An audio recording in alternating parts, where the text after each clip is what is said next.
One sunny morning, a cute baby panda named Mimi was collecting pine cones in the forest. She found one pine cone. Then 2. Then 10. Soon her little basket was so full that she could barely carry it. Just then, her friends arrived. There was a playful baby elephant named Ollie, a tiny puppy named Button, and a cheerful baby kid named Rosie.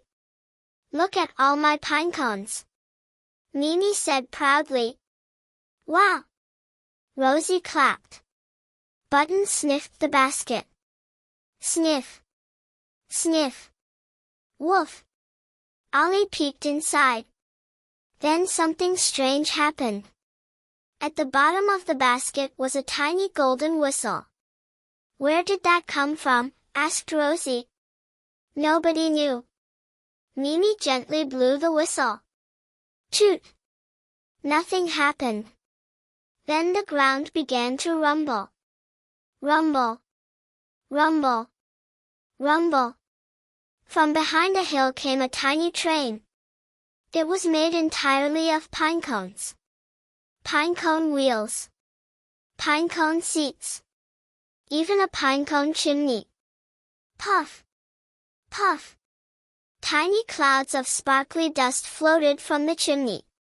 The friends stared in amazement. "A pinecone train," gasped Rosie. Button barked excitedly. Ollie nearly sat on the train by accident. "Careful," laughed Mimi. A little sign on the train read, "Welcome to Pinecone Valley Express." The tiny train was just big enough for the 4 friends. "Let's ride," said Rosie. Everyone climbed aboard. Chug chug. The train rolled through the forest. Past flowers taller than Ollie. Past mushrooms shaped like umbrellas. Past butterflies that looked like floating rainbows. The friends waved at everything they saw. Soon the train entered a tunnel made of twisting vines. Inside was dark and quiet. Then, flash! Tiny glowing fireflies lit up the tunnel. "Beautiful," whispered Mimi. Button tried to chase a firefly but tumbled into a pile of soft leaves. Everyone giggled. When the train emerged from the tunnel, they reached Pinecone Valley. It was filled with hundreds of pinecone houses. Tiny squirrels lived there. Tiny rabbits lived there. Even tiny hedgehogs lived there. But nobody looked happy. The animals were pushing and pulling carts full of acorns. "What's wrong?" Rosie asked. A squirrel explained, "The Acorn Festival starts today, but our giant festival bell is stuck in the mud." The friends hurried to help. The bell was enormous. It sat in the middle of a muddy field.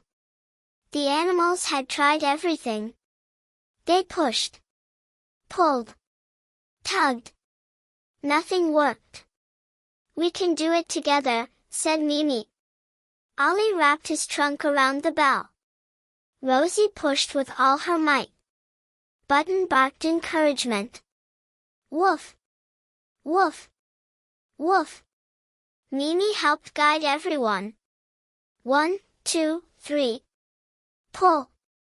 The bell moved a tiny bit. Again. Rosie shouted. 1, 2, 3. Pull! The bell slid farther. Mud splashed everywhere. Especially onto Ollie's face. Splat! The baby elephant looked so funny that everyone laughed. Finally, slurp! The bell popped free from the mud. The valley animals cheered. Ding! The giant bell rang across the valley. The Acorn Festival could begin. The tiny animals thanked the friends with pinecone-shaped cookies and a special dance. Button tried dancing too. He spun so fast that he became dizzy and sat down backward. More laughter filled the valley. As the sun began to set, the Pinecone Valley Express returned. Chug chug. The train carried the friends back through the forest. When they arrived home, the tiny train gave one final whistle. Toot! Then it rolled away and disappeared behind the hill. Mimi looked in her basket. The golden whistle was gone. Only a single shiny pine cone remained. Do you think it was real? Rosie asked. Ollie smiled. Button barked. Mimi held up the shiny pine cone. I think it was. And the four friends walked home together, smiling as they remembered their wonderful adventure on the secret train of Pinecone Valley.